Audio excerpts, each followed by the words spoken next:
We parents are always supposed to be there for our children, but what happens when a cancer diagnosis turns a family upside down?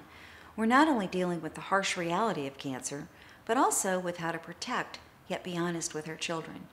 Bradley Seabreck has some tips on parenting with cancer. Let's take a look. I think the best time to tell your children about I think the best time to tell children about a parent's diagnosis is as soon as possible, even young children, because your life has changed, and they're going to pick up on the fact that routines in the house have changed.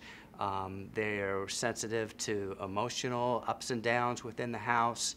So the longer a parent waits and delays in telling their children, even small children, they're going to pick up on that. Then their behaviors can respond in a negative way.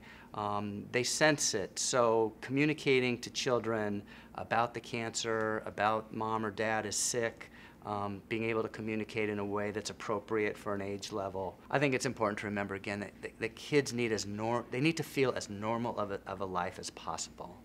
So as much as we can maintain normalcy in their lives, maintain some sense of the routine is important. There may be a tendency to want to, bend the rules that you usually had, or change the routines, or give kids more candy because who knows what's going to happen. And actually, it's just more important to just try to maintain the same rules, the same boundaries. The children need the structure in their lives. So certainly, while the parent's energy level may not be what it was before they were diagnosed with cancer, just trying to maintain routines as much as possible, drawing help from other family members to help maintain those routines are really important. I think it's also important to remember that kids are resilient. They're going to bounce back. So while they may be fearful at some given moment, they're going to get through it and move along.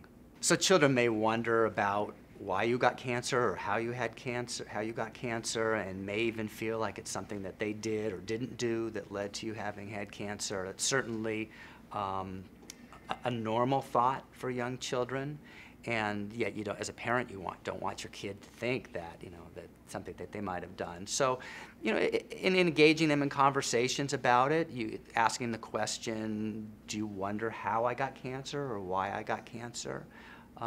Opens the door for them to ask some questions. Also, just coming right out and explaining that we really don't know how people get cancer. We don't know why people get cancer, and it's not something that someone else ever did. Cancer is not something you catch from somebody. Because these are things that kids may be wondering. Even adults sometimes wonder about, is it cancer something that's contagious? So we can anticipate what children may be thinking, and just coming right out and saying, this is just something that we don't know how it happened or why it happened, but it's certainly not anything that anybody did. Having them come to the hospital, come to the doctor's office, because the tendency of parents may be to protect their kids and not let them, enter that world that for the parent is very scary, and their fear is that it's going to be very scary for the child. But the child is already having imaginations about what it's like at the hospital, or what it's like when mom or dad have to go to the doctor. And sometimes those imaginations are more scary than the reality. So having them see the reality then allows them to have a picture in their head of what the reality is like, and that time is oftentimes less scary than all the when you think about what kids can imagine, it can be real far out.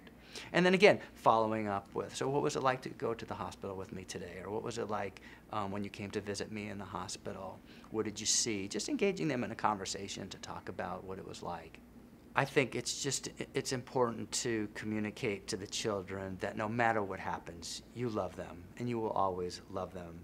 And no matter how this ends, that's always the message that is important for them to keep in mind. Don't forget to check out support groups in your area. They can be invaluable sources of comfort, frontline information, and reassurance that you are not in this alone. Nonprofit organizations, such as the Leukemia and Lymphoma Society, are usually a good source of information on support groups.